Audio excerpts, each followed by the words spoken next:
बातमी ठाण्यातील अंबरनाथमधून आहे। ठाणे जिल्ह्यातील अंबरनाथमधून एक महत्त्वाची राजकीय बातमी समोर येते।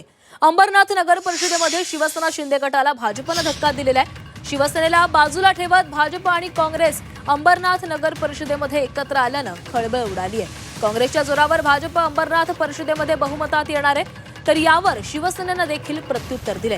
ही अभद्र युती असल्याची टीका शिवसेनेकडून करण्यात आली। ही युती शिवसेनेच्या चांगलीच जिव्हारी लागली आहे।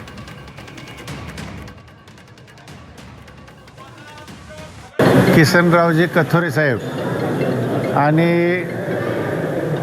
अंबरनाथचे काही ज्येष्ठ यांच्या नेतृत्वाखाली भारतीय जनता पक्ष, राष्ट्रवादी काँग्रेस पक्ष आणि काँग्रेस पक्ष अशी आम्ही एक गट तयार केलेला आहे आणि या गटाच्या नेतृत्वाखाली अंबरनाथचा आम्ही विकास करणार आहे। आम्ही विकासाच्या मुद्द्यावर पाठिंबा दिलेला आहे। अंबरनाथ शहरामध्ये काँग्रेसचे महाराष्ट्रात आले, पण आम्ही सत्तेच्या वाटचाल करून शकत होतो, पण आम्हाला विकासाला साथ द्यायची। ज्यांच्याकडे चांगले मुद्दे आहेत, विकासाचा विजन आहे आणि जे भ्रष्टाचार चाललेला होता तो मोडीच काढायचा असेल, कुठेतरी दिशा दिली पाहिजे। आता जनतेचा कौल हा मान्य केला पाहिजे। लोकांमधून दिलेला प्रतिनिधी तेजस्विनी करंजुले या निवडून दिलेल्या आहेत, आणि त्यांना पाठिंबा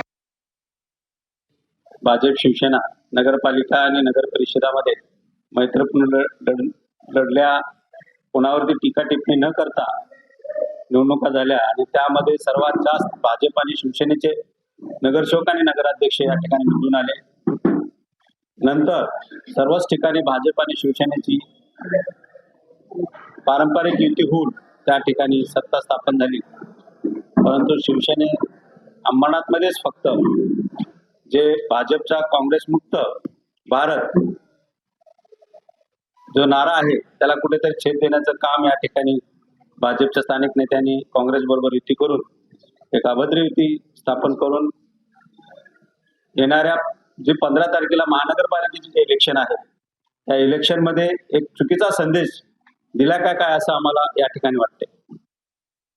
काँग्रेस मुक्तचा नारा दिला जात आहे। हा जो विषय आहे हा पूर्णपणे आमचे मित्रपक्ष भारतीय जनता पार्टीचा आहे। आपण जे आहे त्यांना हा प्रश्न जर विचारला तर ते चांगल्या प्रकारे उत्तर जे आहे ते देऊ शकतील। भारतीय जनता पार्टी आणि शिवसेना ही युती जी आहे गेली अनेक वर्षापासून आहे आणि ही युती केंद्रामध्ये आहे, ही युती राज्यामध्ये आणि ही युती महानगरपालिकेमध्ये सुद्धा आहे आणि ही युती अशीच जी आहे ती अबाधित राहिली पाहिजे।